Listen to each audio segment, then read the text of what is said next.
हाँ, तो फिर आज अपन पढ़ने वाले हैं problem based on resistance of system of registers. ठीक है, सिस्टम ऑफ रजिस्टर्स। इससे पहले वाली क्लास में अपन लोगों ने क्या पढ़ा था कि कैसे अगर नंबर ऑफ रजिस्टर्स लगे हों किसी सर्किट में तो हमको रेजिस्टेंस इक्विवेलेंट रेजिस्टेंस निकालना होना था, और उसके बाद में हम उस सर्किट के अंदर सप्लाई ऑफ वोल्टेज और सप्लाई ऑफ करंट की वैल्यू और मैग्नीट्यूड को हम निकाल पा रहे थे। ठीक है बेटा, अब हम उसी कॉन्सेप्ट को यूज़ करते हुए कुछ न्यूमेरिकल्स करेंगे, कुछ न्यूमेरिकल्स को सॉल्व करेंगे जिससे हमारे कुछ कॉन्सेप्ट हैं वो क्लियर होंगे। ठीक है, न्यूमेरिकल्स का लेवल अभी मैं इतना हाई नहीं रखूँगा, नॉर्मल रखूँगा। इसके बाद धीरे धीरे हम कुछ अच्छे न्यूमेरिकल्स भी करेंगे जिससे क्या होगा, सारे के सारे कॉन्सेप्ट हमारे उस न्यूमेरिकल से क्लियर हो जाएँ। ठीक है, देखो ये जो अपन अभी न्यूमेरिकल करेंगे ना, इसमें क्या है कि अपन डायरेक्ट कैलकुलेशन करेंगे, बट अपना पेपर थ्योरेटिकल है तो उसमें अपन को थोड़ा सा क्या है कि लैंग्वेज भी प्रोवाइड करवानी है कि in a given circuit the flowing current I and resistance, सारे सिंबल, उसको ये बोलना है, इसको ये बोलना है, ये अपन को याद रखना है। ठीक है, और वहाँ पे प्रोवाइड करवा के आना जब अपन एग्जाम हॉल में होंगे। ठीक है, तो अपन जैसे स्टार्ट करते हैं पहले क्वेश्चन से। ठीक है, तो क्वेश्चन मैं बोर्ड पर लिख देता हूँ आपका। ठीक है, देखो एक सर्किट बना हुआ है अपना,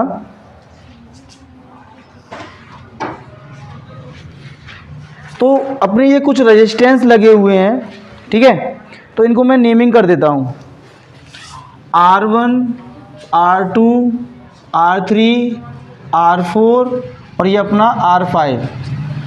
ठीक है,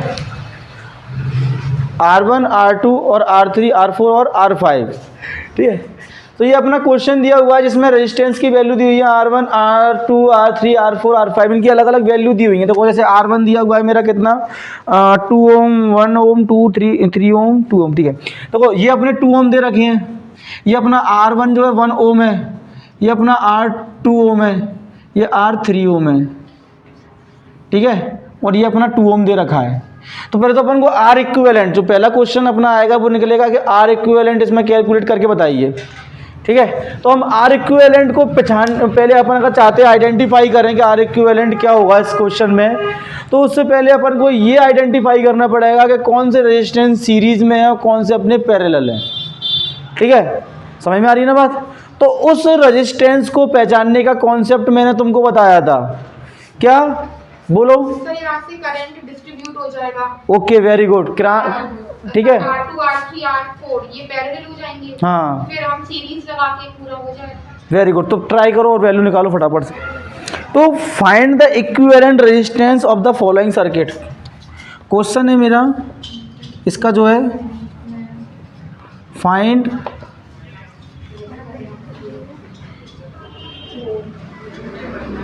इक्विवेलेंट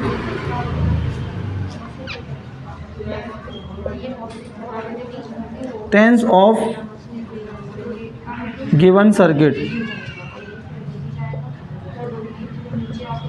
ठीक है, उसके बाद जो नेक्स्ट क्वेश्चन है वो मेरा क्या है बेटा, और क्या पूछा है? Also find the current and potential at each resistor. Also find current and potential at each resistor. ठीक है, सॉल्व करो इसको। जो है आया बेटा इसका आर इक्विवेलेंट। चलो अपन सॉल्व करते हैं। ठीक है, तो देखो पहले क्या करना है इस क्वेश्चन में, देखो एक क्वेश्चन दिया हुआ था, इसमें दो चीज़ें पूछी है, एक तो फाइंड द इक्विवेलेंट रेजिस्टेंस और दूसरी चीज़ जो इसमें पूछी हुई है।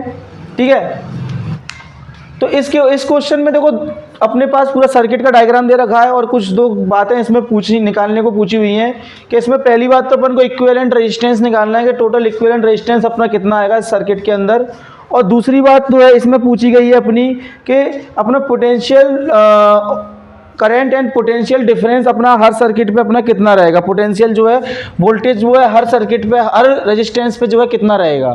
ठीक है, तो इसको सॉल्व करने से पहले हमको क्वेश्चन में ये पता करना होगा कि कौन कौन से रजिस्टर्स जो है मेरे वो सीरीज में हैं और कौन कौन से पैरेलल हैं। तो देखो सीरीज का जो अपन ने कॉन्सेप्ट पढ़ा था रजिस्टर्स का, उसका सिंपल सा था कि current flow at each resistor will always equal, किसमें कि सीरीज वाले कॉन्सेप्ट में। रजिस्टर्स इन सीरीज में क्या होता है कि करंट क्या होता है हमेशा इक्वल फ्लो करता है ईच रजिस्टर से।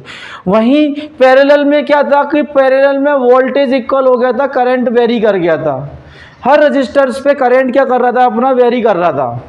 ठीक है, तो जैसे मैंने अगर यहाँ से अपना जो है करंट अपना स्टार्ट हुआ चलना, करंट हमारा स्टार्ट हुआ चलना, ठीक है, देखो ये अपना पॉजिटिव टर्मिनल होता है, ये अपना नेगेटिव, तो पॉजिटिव टर्मिनल से हमारा करंट फ्लो स्टार्ट होता है। यहाँ से मैंने मान लिया कि आई करंट चला, यहाँ तक अपना आई रहा। अब क्या हुआ कि करंट अब दो पार्ट में अपना अब बच चुका है। ठीक है, यहाँ मैंने मान लिया कि यहाँ मेरा जैसे यहाँ से स्टार्ट करते हैं R2 R3, ठीक है, तो जैसे यहाँ पे मेरा कौन सा करंट गया होगा कि I2 करंट गया होगा, यहाँ से मेरा कि I3 करंट, और ये बच्चा अपना कौन सा गया होगा बेटा I4 करंट। सब पे अपना अलग अलग करंट की सप्लाई हुई होगी। ठीक है, सब पे मेरी अलग अलग करंट की जो है सप्लाई हुई होगी। तो ये I2 I3, सर I2 क्यों बोला कि अपन ने इसको रेजिस्टेंस को 2 नाम दे दिया है, तो इसलिए I2 I3 I3। अब यहाँ से मुझे मालूम पड़ा कि ये जो जोन है, ये जो जोन है यहाँ पे करंट इक्वल नहीं है, यहाँ करंट अनइक्वल जा रहा है। ठीक है, और ये रेजिस्टेंस सारे के सारे किस में दिख रहे हैं मुझे, पैरेलल दिख रहे हैं। तो इन सारे रेजिस्टेंस का मैं एक इक्विवेलेंट रेजिस्टेंस बना करके यहाँ एक सीरीज़ में कनेक्ट मान करके कंसीडर करूँगा। ठीक है, इन सारे रजिस्टर्स का एक इक्विवेलेंट रजिस्टर्स निकालूंगा मैं। ठीक है, तो इसको इक्विवेलेंट रजिस्टर्स निकालने के लिए मैंने मान लिया कि वो इक्विवेलेंट रजिस्टर्स क्या होगा, R डैश होगा, जो क्या होगा inversely proportional of R2 plus R3 plus R4 होगा, 1/R4। ठीक है, तो अब ये इक्विवेलेंट रजिस्टर्स निकालना है मुझे, तो इसकी वैल्यू कितनी दी हुई है कि सर इसकी तो 1 ही दी हुई है, इसकी कितनी दी हुई है सर 1/2 दी रखी है, इसकी कितनी दी है सर कि इसकी वैल्यू दी हुई है अपनी 1/3 दी हुई है। तो एलसीएम मेरा कितना आएगा, इसमें 6 आएगा। बेटा कैलकुलेशन मैथ बहुत इजी रहती है, तो मैं इसमें तुम्हें मैथ तो कराने वाला नहीं हूँ नहीं। ठीक है, इसका एलसीएम कितना आ गया अपना 6 आ गया, तो 6 और प्लस 3 और प्लस 2 11 हो जाएगा। तो 1/R1 dash is equal to कितना हो गया 1/11/6। तो R डैश की वैल्यू कितनी आ गई मेरे बच्चे, R डैश की वैल्यू आ गई 6/11 आ गई। ये इक्विवेलेंट रेजिस्टेंस आ गया अपना किसका, ये 3 रजिस्टर्स का। ठीक है, ये 3 रजिस्टर्स का इक्विवेलेंट रजिस्टर्स आ गया, और ये बिहेव कर रहा होगा, ये बिहेव कर रहा है यहाँ पर सीरीज़ की तरह। ये 3 मतलब ये 2 जो रजिस्टर्स है इसके बीच में ये एक इक्विवेलेंट रजिस्टर्स लगा दूंगा और सीरीज़ की तरह ये बिहेव करेगा। ठीक है, इसका इतने हिस्से का एक डायग्राम अगर मैं बनाता हूँ तो ये कुछ ऐसा बनेगा। देखो कैसा बनेगा कि ये मेरा R1 रजिस्टर गया, मेरा ये R1 रजिस्टर से यहाँ पे R1 रेजिस्टेंस लग रहा है इस रजिस्टर पे। इसके बाद में ये वाला ये जो रजिस्टर बनाया मैंने, ठीक है, एक R इक्विवेलेंट डैश रजिस्टर्स की तरह वर्क करेगा। इसके बाद में ये अपना कौन सा आ गया बेटा, ये आ गया अपना R5 रजिस्टर। ठीक है, ये तीनों के तीनों अब किस में कनेक्ट हो चुके हैं मेरे बच्चे, ये सीरीज़ में कनेक्ट हो गए हैं। ठीक है, ये किस में कनेक्ट हो गए हैं, सीरीज़ में। तो यहाँ से मैं फाइनल R इक्विवेलेंट निकाल सकता हूँ कि नहीं निकाल सकता बेटा, चलिए मैं यहीं निकाल देता हूँ जो है। तो इसको मैं R डबल डैश से रिप्रेजेंट कर देता हूँ, और उसका फाइनल इक्विवेलेंट रजिस्टर्स कितना बनेगा, देखो सम होता है। तो 2 ओम प्लस 6/11 ओम प्लस कितना हो जाएगा 2 ओम। चलो इसको कर देते हैं। इसको जब मैं करता हूँ तो अपना एलसीएम तो अपना 11 रहेगा ही रहेगा। ठीक है, तो ये अपना 22 हो जाएगा, ये 22 44 और 6 50। कितना आ गया बेटा, ये अपना 50 ओम आ गया ये। ठीक है, तो अपना फाइनल R इक्विवेलेंट कितना आ गया बेटा, इसको मैं R इक्विवेलेंट लिख दूंगा 50/11 आ गया। ठीक है बेटा, ये अपना ओम आ गया। अब मैं यहाँ से क्या करूँगा, इस पूरे कॉन्सेप्ट से अब मैं क्या करूँगा, मुझे दूसरी चीज़ क्या क्या निकालना थी, इसमें मुझे दूसरी चीज़ निकालना थी, इसमें मुझे करंट निकालना था। ठीक है, एक और क्या निकालना है सर, मुझे वी पोटेंशियल निकालना है कि मेरे को मैंने सोर्स से कितना वोल्टेज जो है प्रोवाइड करवाया है। तो अब देखो मेरे पास आर की वैल्यू आ चुकी है, आर की वैल्यू आ चुकी है, और इस आर की वैल्यू से मैं क्या करूँगा बेटा, इस आर की वैल्यू से मैं ओम्स लॉ का यूज़ करके करंट निकाल सकता हूँ। इस आर की वैल्यू का से मैं क्या करूँगा, ओम्स लॉ का यूज़ करके मैं करंट का फ्लो निकाल सकता हूँ, करंट कितना इसमें से जो है फ्लो किया। ठीक है, तो टोटल करंट निकालूंगा, पहले मैं क्या निकालूंगा, टोटल आई करंट कितना फ्लो हुआ है। ठीक है, वो टोटल मुझे आर इक्विवेलेंट दिया हुआ है, ये आई करंट ने क्या किया है कि इन टोटल आर इक्विवेलेंट के लिए वर्क किया है। ठीक है, तो अपना ये आई करंट अगर मैं निकालने आता हूँ तो देखो मेरे को ओम्स लॉ पता है कि V is equal to I R होता है, तो मतलब I is equal to V upon R हो गया। आर कौन सा ले रहे हैं हम यहाँ पर, टोटल इक्विवेलेंट ले रहे हैं। आर कौन सा ले रहे हैं बेटा, हम यहाँ पर टोटल इक्विवेलेंट ले रहे हैं। ठीक है, तो निकाल लो बेटा आई की वैल्यू, तो V। ठीक है, पोटेंशियल भी नहीं गिवन यहाँ पर, पोटेंशियल गिवन है क्या, एक सेकंड रुकना, कहाँ नहीं है इसमें कोई गिवन पोटेंशियल, गिवन है। चलो, तो देखो फॉर्मूला क्या होता है मेरा, I is equal to V upon R. अच्छा, एक चीज़ अपन इसमें जो है गिवन देना भूल गए थे कि टोटल पोटेंशियल की वैल्यू गिवन है अपन को यहाँ पर 9, क्वेश्चन में ये गिवन है, ये चीज़ अपन जो है इसमें लिखना भूल गए थे। ठीक है, तो यहाँ पे V कितना दिया हुआ है सर, V दिया हुआ है अपना क्या बेटा, 9 दिया हुआ है। R इक्विवेलेंट अपन ने निकाल रखा है कितना, 50 अपॉन 11, मतलब 50 अपॉन का 11 ऊपर मल्टीप्लाई में लिख दिया अपन ने, तो कितना आ गया अपना 99 अपॉन 50 एम्पियर का मेरा करंट जो है टोटल फ्लो हुआ इसमें। ठीक है, 99 अपॉन 50 एम्पियर का करंट जो है फ्लो हुआ, तो वो लगभग इक्वल टू 2 एम्पियर आ गया। ये मतलब समझ रहे हो ना, अप्रॉक्सीमेटली 2 एम्पियर का करंट आ गया, समझ आ रही ना। ठीक है, तो ये अपना आई की वैल्यू आ गई 2 एम्पियर की। अब ध्यान से सुनो कि सीरीज में जितने भी रजिस्टर्स थे उनमें इक्वल करंट फ्लो होता है। इट मीन्स कि हमारा जो अगर मैं इनकी बात करता हूँ तो यहाँ भी मेरा, अगर मैं यहाँ देखता हूँ तो यहाँ भी मेरा आई करंट फ्लो हुआ था, यहाँ पर देखता हूँ तो यहाँ भी मेरा आई करंट फ्लो हुआ था, यहाँ देखता हूँ तो यहाँ भी मेरा आई करंट फ्लो हुआ था। समझ रहे हो ना बात बेटा, कि ये तीनों की तीनों मतलब टोटल, ये तो आर, सर ये तो आपने आर इक्विवेलेंट है, इसमें आई का करंट फ्लो हुआ था सर, इसमें तो सर I2, I3 और I4 फ्लो हुआ था, लेकिन ये आई अगर उन तीनों का जो सम करेंगे वो तो आई के बराबर ही है ना, इसलिए टोटल करंट फ्लो हुआ वो इसमें भी आई ही तो फ्लो हुआ। समझ रहे हो ना बात को। तो ये मेरा क्या आ गया एक्चुअली, अगर मैं इसको नाम दे देता हूँ कि ये मेरा आई डैश हो गया और ये मेरा I5 हो गया, तो ये सब किसके इक्वल हो जाएंगे कि ये मेरा जो आई करंट है, ये मेरा जो I5 जो मतलब रजिस्टर जो 5 लगा हुआ था, जो रजिस्टर 5 लगा हुआ है, ये वाला रजिस्टेंस जिस पर जो रजिस्टेंस की वैल्यू 2 ओम है, इस पर मेरा मैंने मान लिया कि I5 करंट रहा होगा, इसकी वैल्यू और जो मेरा इक्विवेलेंट निकल करके आया था, कौन सा वाला, ये टोटल इक्विवेलेंट जो निकल के आया था, इस पर आई करंट जो टोटल फ्लो हुआ उसको मैंने रिप्रेजेंट कर दिया आई डैश से। इन तीनों की वैल्यू क्या रहेगी सर्किट में, 2 एम्पियर के आसपास रहेगी।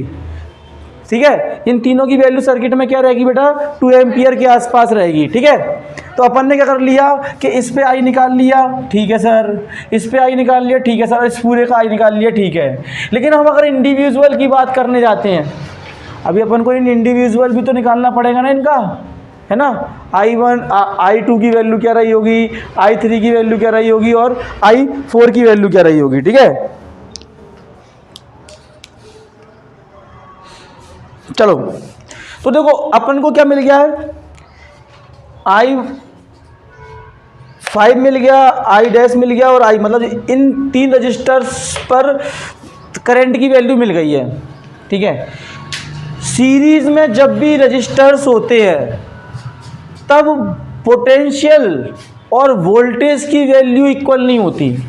यहाँ कुछ अलग वोल्टेज ड्रॉप हुआ होगा, इस पूरे में कुछ अलग वोल्टेज ड्रॉप हुआ होगा और इसमें कुछ अलग वोल्टेज ड्रॉप हुआ होगा। होगा कि नहीं होगा, है ना।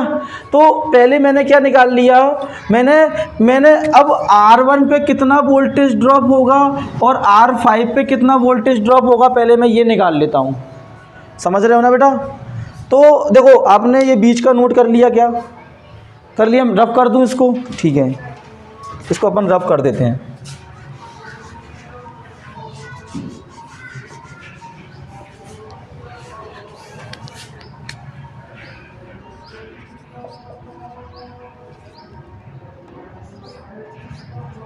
क्या लिख दिया मैंने,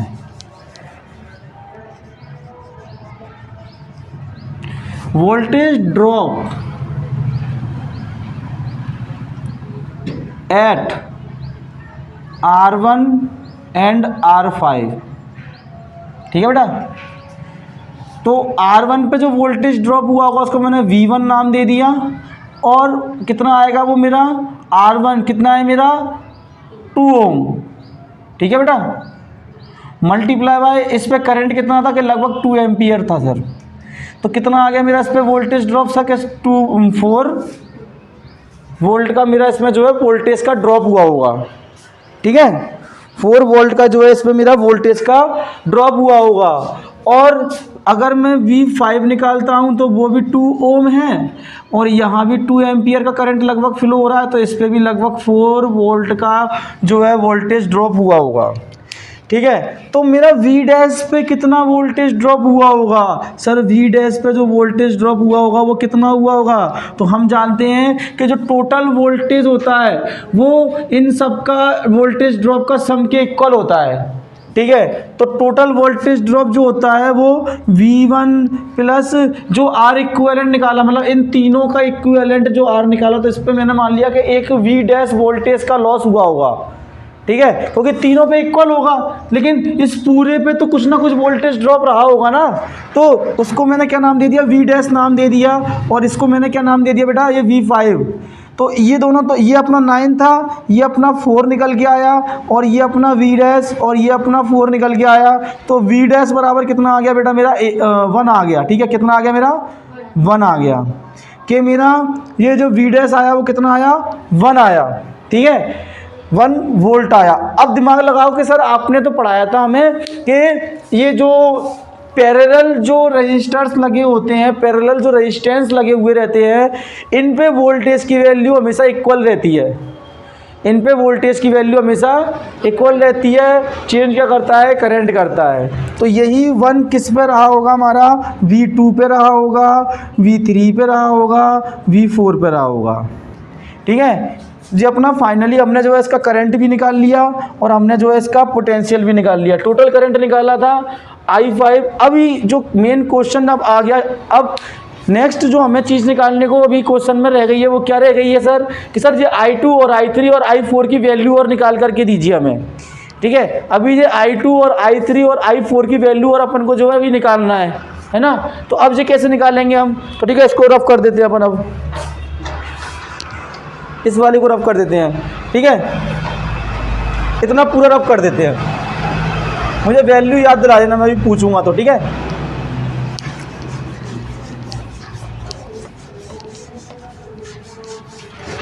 चलो,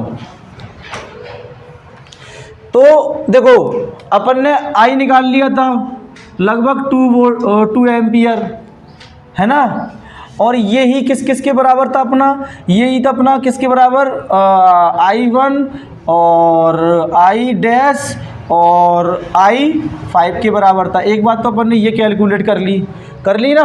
दूसरी बात क्या कैलकुलेट की है सर, कि V1 पे मेरा कितना वोल्टेज जा रहा था 4, V5 पे कितना जा रहा था मेरा सर 4, और जो बीच में जो मेरा V डैश था, बीच में जो मेरा V डैश आया था वो कितना आया था सर मेरा 1V, और यही V डैश किस के बराबर आ गया था मेरा सर, यही V डैश आ गया था मेरा V2, V3 और V4 के बराबर, है ना। मैंने मान लिया कि इस पर जो वोल्टेज ड्रॉप आया होगा वो V2 रहा होगा, इस पर V3 रहा होगा, इस पर V4 रहा होगा, ठीक है बेटा। तो ये मेरी कुछ वैल्यू आ गई थी, ठीक है। एक वैल्यू मेरी ये निकल के आई है, एक ये मतलब सॉरी ये पूरी आई है, ठीक है। एक वैल्यू मेरी ये निकल करके आ गई, किसकी, आई की, मतलब I1 I' और I5 की वैल्यू निकल के आ गई। एक मेरी V1 की निकल गई एट R1 रेजिस्टेंस पे, V5 एट R5 रेजिस्टेंस पे, और V' eight R2 R3 and R4 registers पे। ठीक है, तो ये वैल्यू मेरी V2 V3 V4 के बराबर आ गई। अब निकालने के लिए रह क्या गया है, अब निकालने के लिए रह गया है सर I2 और I3 और I4 की वैल्यू, मतलब रजिस्टर्स 2, 3 और 4 पर करंट की वैल्यू क्या होगी, ये अपन को जो है निकालने के लिए रह गई है। ठीक है बेटा, तो अब इसको निकालने के लिए सिंपल सी बात है भाई, I2 निकालना है। I2 पर हमें V2 पता है, ओम्स लॉ लगा देंगे भाई यूजिंग ओम्स लॉ।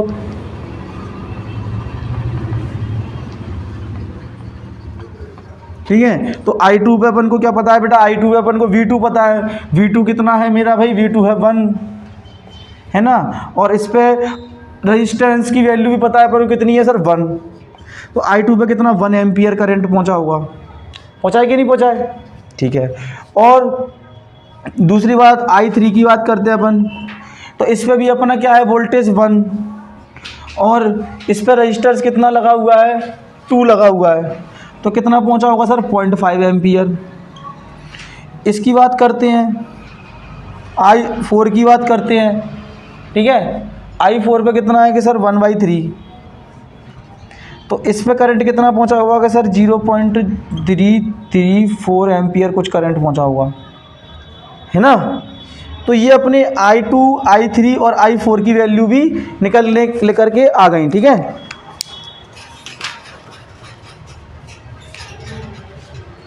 ठीक है, तो ध्यान से देखो बेटा, अपना ये जो आई करंट जो आया था वो कितना आया था, 99/50 आया था, मतलब अप्रोक्सीमेटली इक्वल टू 2। और अपन अगर इनको देखते हैं, जो आई डैश, ये तीनों का सम है क्या, ये तीनों का जो सम है, ये तीनों का जो सम है वो है क्या, आई डैश के बराबर ही तो है। तो 1 + 0.5 + 0.3 मतलब नियरली इक्वल टू 2 एम्पियर। ठीक है, तो क्या है कि, तो इसकी वैल्यू क्या आई बेटा मेरी, लगभग 2 एम्पियर के इक्वल आ गई थी, जो हम ऑलरेडी डिस्कस कर चुके हैं। तो इससे क्या मालूम हो गया कि पूरे का पूरा जो क्वेश्चन है पूरा ईजिली पूरा सॉल्व हो चुका है, कोई भी इसमें कोई उलझन नहीं है, कोई भी अपन ने कोई मिस्टेक नहीं की है, सारी चीज़ें एक दूसरे से कनेक्ट थी, और उनको कनेक्ट किया किसने था कि सर ओम्स लॉ ने कनेक्ट किया था। ठीक है, तो ये क्वेश्चन जो है अपना कंप्लीट हो गया। ठीक है, इसको नोट कर लीजिए आप, चाहे तो स्क्रीनशॉट ले सकते हैं। चलो, समझ में आया। ठीक है, इससे भी घातक सवाल होते हैं कि बोर्ड पूरा भर जाए, सवाल ख़त्म नहीं हो। अब ये सोचो, बात इतनी सी है, ये सोचो कि अभी तक इसमें अपन ने कोई भी लैंग्वेज नहीं लिखी है। जब हम पेपर में लिखेंगे ना, तो पेपर में अपन को एक एक चीज़ लिखवानी है कि R5 register, R1 R2 R3 is resistance, एक एक चीज़ को अपन को बता के चलना है। जो एग्जामिनर है उसको बताना है कि हमने किस चीज़ को क्या रिप्रेजेंट किया है। ठीक है, और हर स्टेप में हम कर क्या रहे हैं, उसको बाई थ्योरी से भी अपन को थोड़ा सा बीच में बताते हुए चलना है, एक फ्लो के साथ में क्वेश्चन को सॉल्व करना है। ठीक है, समझ में आ रही है ना बात। देखो, जितना अच्छा कंटेंट प्रोवाइड करवाओगे उतने ज़्यादा भीड़ में से अच्छा उठ के आओगे। ठीक है, ठीक है, तो अपना ये 20 ओम दिया हुआ है, ये 5 ओम दिया हुआ है, ये 10 ओम दिया हुआ है, और ये 15 ओम दिया हुआ है। ठीक है, करंट की सप्लाई हो रही है, ये अपना V कितना दिया हुआ है, V दिया हुआ है अपना 45 वोल्ट।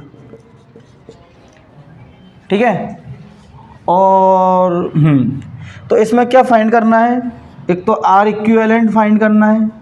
ठीक है, पहली बात। आपका नेक्स्ट क्वेश्चन है, इसमें क्या है कि ना आपको कुछ सर्किट में कुछ रेजिस्टेंस अरेंज करके दिए गए हैं। दूसरा इसमें फाइंड क्या करना है, अपन को फाइंड करना है R इक्विवेलेंट। ठीक है, इसमें R इक्विवेलेंट फाइंड करना है, पोटेंशियल और करंट की वैल्यू फाइंड करनी है एट ईच रजिस्टर पर, हर रजिस्टर पर करंट की और पोटेंशियल की वैल्यू फाइंड आउट करनी है। ठीक है, तो स्टार्ट करूँ फिर मैं, क्यों स्टार्ट कर दूं। ठीक है, तो देखो पहले अपना पहला जो टास्क रहता है, इसमें पहला जो वर्क रहता है वो होता है R इक्विवेलेंट फाइंड करना। देखो मेरे दो इसमें पहले जो इनिशियल इक्विवेलेंट बनेंगे वो ये दो बनेंगे, ये अपने एक सीरीज़ बन गई रेजिस्टेंस की और एक ये सीरीज़ बन गई। तो अपन को यहाँ पे दो आर रेजिस्टेंस मिलेंगे, ठीक है। इसको एक आर डैश से रिप्रेजेंट करता हूँ मैं। आर डैश वन क्या आ जाएगा मेरा, मैंने मान लिया कि ये मेरा R1 है, ये मेरा R2 है, ये मेरा R3 है, ये मेरा R4 है, ठीक है। तो ये मेरा R1 डैश मान लिया मैंने, क्या होगा कि मेरा R1 प्लस R2 का इक्विवेलेंट हो गया, ठीक है। ये R1 और R2 का जो इक्विवेलेंट आया वो मेरा R1 डैश आ गया, ठीक है। और वहीं मैंने R-2 निकाला, वो किसका इक्विवेलेंट आ गया मेरा, R3 और R4 का इक्विवेलेंट आ गया, ठीक है, ठीक है। तो यहाँ से इनकी वैल्यू अगर मैं निकालता हूँ तो कितनी आ रही है, इसकी वैल्यू आ रही है 10 + 15 25 ओम। इसकी वैल्यू कितनी आ रही है कि सर 20 + 5 25 ओम, ठीक है। इसकी भी 25 ओम आ रही है, ठीक है।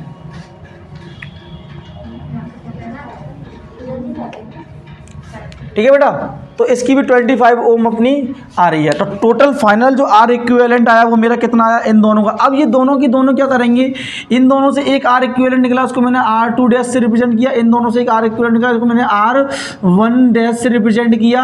और ये दोनों के दोनों आपस में एक पैरेलल रेजिस्टेंस की तरह बिहेव कर रहे हैं, ठीक है। पैरेलल रेजिस्टेंस की तरह बिहेव कर रहे हैं ये अपना। तो ठीक है, तो इसको सॉल्व कर लेते हैं अपना जो फाइनल, ठीक है। तो बेटा अब इसका फाइनल आर इक्विवेलेंट निकालने जाते हैं। तो आर इक्विवेलेंट अगर इसका निकालेंगे तो आर इक्विवेलेंट पैरेलल है तो 1/r इक्विवेलेंट लेना पड़ेगा अपन को। और 1/r इक्विवेलेंट बराबर 1/r dash 1 + 1/r dash R2 dash, ठीक है। इसकी वैल्यू अपन ने निकाली तो 1/25 + 1/25 और ये 1/r इक्विवेलेंट। तो ये कितना आ गया अपना 2/25 आ जाएगा बेटा।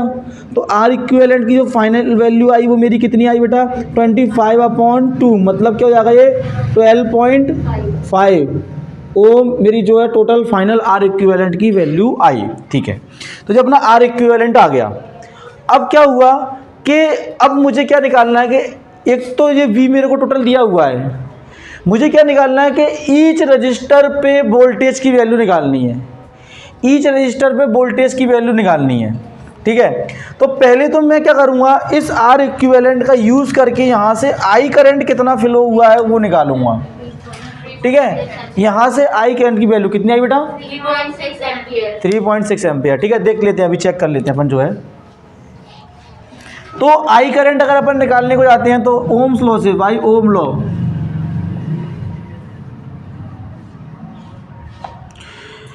I = V/R इक्विवेलेंट ले लेंगे, ठीक है। ये अपना 45 दिया हुआ था,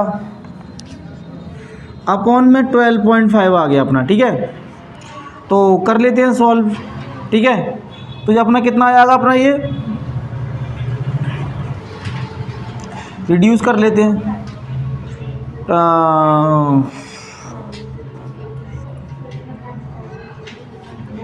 तो जी अपना कुछ 3 ठीक है। तो ये अपना कुछ 3.6 एम्पियर के आसपास अपना करंट आ जाएगा, ठीक है। कि टोटल करंट मेरा जो इस सर्किट में जो फ्लो हो रहा है वो आई कितना हो रहा है, ये इतना हो रहा है, कितना हो रहा है 3.6 एम्पियर, ठीक है। हाँ परफेक्ट 3.6 आएगा 150 से, ठीक है। अब ये यहाँ से क्या हुआ कि यहाँ से ये I1 में चले गए, यहाँ से ये I2 में चले गए, ठीक है। यहाँ से ये I1 में चले गए, यहाँ से ये I2 में चले गए। और लेकिन जो I1 और I2 जो होंगे ना वो क्या होंगे, इन दोनों का सम हमेशा I के बराबर होगा, ठीक है,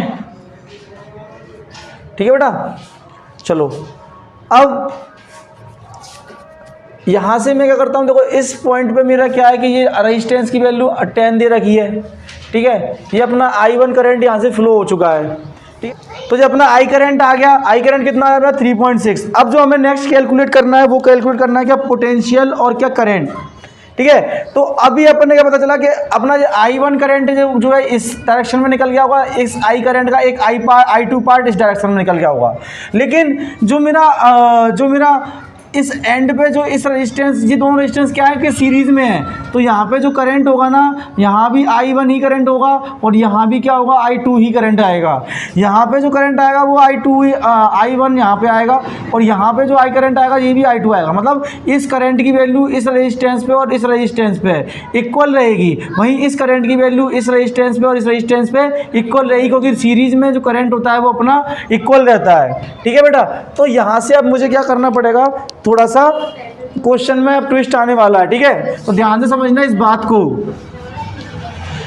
कि क्या बोल रहा है, वो क्या बोल रहा है कि अब मुझे पोटेंशियल निकालना है। पोटेंशियल निकालना है तो देखो मैंने क्या बोला कि मैंने पहले वाले रेजिस्टेंस की अगर मैं बात करता हूँ और इसकी अगर मैं बात करता हूँ, तो पहले वाले रेजिस्टेंस पे वो मेरे V1 की वैल्यू जो होगी वो कितनी होगी, R1 इंटू I1, मतलब 10I1 होगी। वहीं मैं अगर दूसरे वाले पोटेंशियल की बात करता हूँ, दूसरे वाले रेजिस्टेंस की अगर मैं बात करता हूं, तो वहाँ पे V2 की वैल्यू, उसको V2 नाम से रिप्रेजेंट करता हूं, तो V2 की वैल्यू क्या होगी मेरे बच्चे, V2 की वैल्यू होगी मेरी 15 और I। ठीक है, वहीं अगर मैं नीचे आता हूं थर्ड रजिस्टर्स पर, तो थर्ड रजिस्टर पे क्या हो जाएगा बेटा, V3 कितना निकलेगा मेरा 20I। ठीक है, I2, वहीं V4 हो जाएगा मेरा कितना 5I2। ठीक है बेटा, क्या क्योंकि ओम्स लॉ ये कैसे हुआ, बाय ओम्स लॉ हुआ। ठीक है बेटा, V is equal to I R होता है, तो इसको अपन ने जो है अलग अलग रेजिस्टेंस पे अप्लाई कर दिया। लेकिन हम अगर ध्यान से देखते हैं इस बात को, तो हमें देखने को मिलेगा कि जो रेजिस्टेंस जो लगे हुए थे ये आपस में किस में लगे हुए थे बच्चे, पैरेलल लगे हुए थे। और पैरेलल में क्या होता है, टोटल वोल्टेज का सम इक्वल होता है। तो मैं इन दोनों को अगर प्लस करता हूँ और इन दोनों को अगर मैं प्लस करता हूँ, तो इन दोनों का जो सम आएगा वो इक्वल रहेगा एक दूसरे से। तो इन दोनों को जब मैंने प्लस किया, तो कितना आया मेरा 25I आया। ठीक है, 25I1 आया। वहीं इन दोनों को अगर प्लस किया तो कितना आया मेरा 25I2 आया। यहाँ से मेरे को I1 और I2 का जो रेशियो मिला वो कितना लेगा, 1:1। तो मतलब I1 और I2 की वैल्यू कितनी आएगी, I1 और अगर टोटल I क्या है मेरा, टोटल I मेरा 3.6 है, तो मेरा I2 और I3 की वैल्यू कितनी आएगी 1.8 और 1.8 एम्पियर हो जाएगी कि नहीं हो जाएगी मेरे बच्चे। ठीक है, अगर मेरा अब मुझे एक मालूम पड़ चुका है कि मेरे इस एंड पे और इस एंड पे I करंट की वैल्यू कितनी आ गई बेटा कि 1.8 और 1.8 एम्पियर आ गई है। और इन रेजिस्टेंस पे मुझे इन रजिस्टर्स पे मुझे रेजिस्टेंस की वैल्यू भी गिवन है, तो मैं ईजिली अब क्या कर सकता हूँ, वोल्टेज की वैल्यू को जो है कैलकुलेट कर सकता हूँ। ठीक है बेटा, तो मैं इसको रफ कर देता हूँ। ठीक है, जो वोल्टेज ड्रॉप हुआ होगा इन चारों रजिस्टर्स पे, अब मैं वो कैलकुलेट करने को तैयार हूँ। देखो, क्योंकि I1 और I2 की वैल्यू पता है, मैं इसमें अगर I1 की वैल्यू पुट कर दूंगा, तो V1 कितना आ जाएगा मेरे बच्चे, कितना आ जाएगा, तो 10 मल्टीप्लाई बाय अपना 1.8, 10 मल्टीप्लाई बाय 1.8 कितना आ गया मेरा 18 वोल्ट। वहीं V2 कितना होगा, V2 मतलब 15 मल्टीप्लाई बाय 1.8। ठीक है, अगर मैं ये आ जाएगा अपना कितना, लगभग 27 वोल्ट आ गया। ठीक है, वहीं अगर मैं अब यहाँ V3 की पुट करता हूँ, V3 में कितना आएगा 20 इंटू I2 कितना दिया अपना 1.8, तो ये अपना कितना आ गया 36 वोल्ट आ गया बेटा। वहीं मैं अगर V4 की बात करता हूँ, तो V4 कितना आएगा मेरा 5 माइनस 1.8, तो 9 वोल्ट मेरा जो है ये आंसर आ गया। देखो इतना इजी, मतलब एक बार अगर अपन ने क्या है कि कॉन्सेप्ट को समझ लिया, तो क्वेश्चन के साथ में अपन क्या कर सकते हैं, गेम खेल सकते हैं। ठीक है, मेन क्या है कि अपना कॉन्सेप्ट है। देखो क्वेश्चन जो भी बना रहा है वो क्या कर रहा है, आपके माइंड के साथ गेम खेल रहा है, लेकिन बनाने वाले ने भी क्या करा है कि कॉन्सेप्ट को सीखा है। अगर कॉन्सेप्ट को एक बार सीख लोगे, तो जो एग्जामिनर ने क्वेश्चन बनाया है तुम उसके साथ भी गेम खेल सकते हो, उसको ईजिली से ईजिली वे में अपन उसको जो है सॉल्व कर सकते हैं। बस रूल्स जो है, हमें सारे रूल्स पता होना चाहिए, तभी हम किसी भी क्वेश्चन को जो है ब्रेक कर सकते हैं। ठीक है, इसके बाद हमारा नेक्स्ट जो टॉपिक रहेगा हीटिंग इफेक्ट। ठीक है, तो इसके बाद जो भी नेक्स्ट टॉपिक है वो हम नेक्स्ट क्लास में पढ़ेंगे। ठीक है, अब नेक्स्ट क्लास में डिस्कस करेंगे आगे का।